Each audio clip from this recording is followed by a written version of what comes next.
You could say Joe Gatenby, like Josh Georges before him, was a local boy who made the hometown team.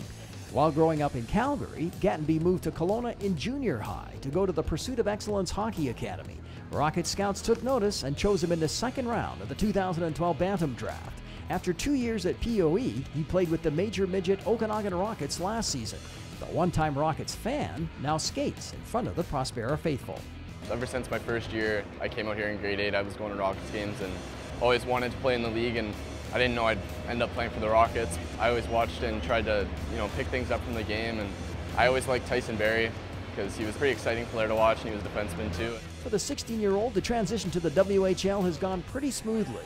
He's a smart player with a good work ethic. With a deep blue line in K-Town, his role is pretty clear. Keep it simple. As a young guy, the first thing is defense first. Always to come in, I had to prove that I'd be reliable on the ice. I wouldn't be a defensive liability. So I get quite a bit of penalty kill. I don't get a lot of power play right now and stuff, but you keep improving, and whatever the coaches give you, you take advantage. Because of the way he skates and competes, and he's very intelligent, he's almost a perfectionist when it comes down to things. And so sometimes he's hard on himself, but there's other times when you tell him something once and consider it done. Gatenby has been paired with a number of defenders, but is often seen on the ice with Riley Stadel, a player who took advantage of openings on the blue line last year to solidify a bigger role this campaign. Gatenby actually appeared in one playoff game last season when the Rockets were beset by injuries. He was called up when his midget season ended and the Rockets were trailing Seattle 2-0 in the first round.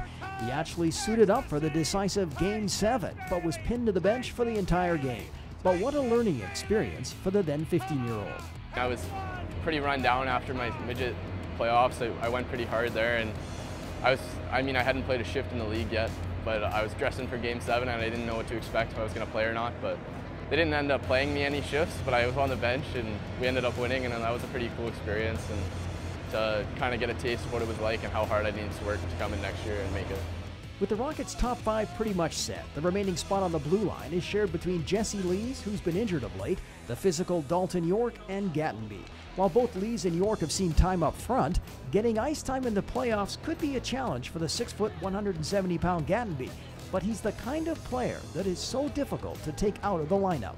Maybe it'll become harder to get ice time, but I'm trying to build myself in the playoffs and prove that I can help the team when I'm on the ice and be a contributor, and whatever the coaches give me, they give me. I'm just going to try to make the most of every shift.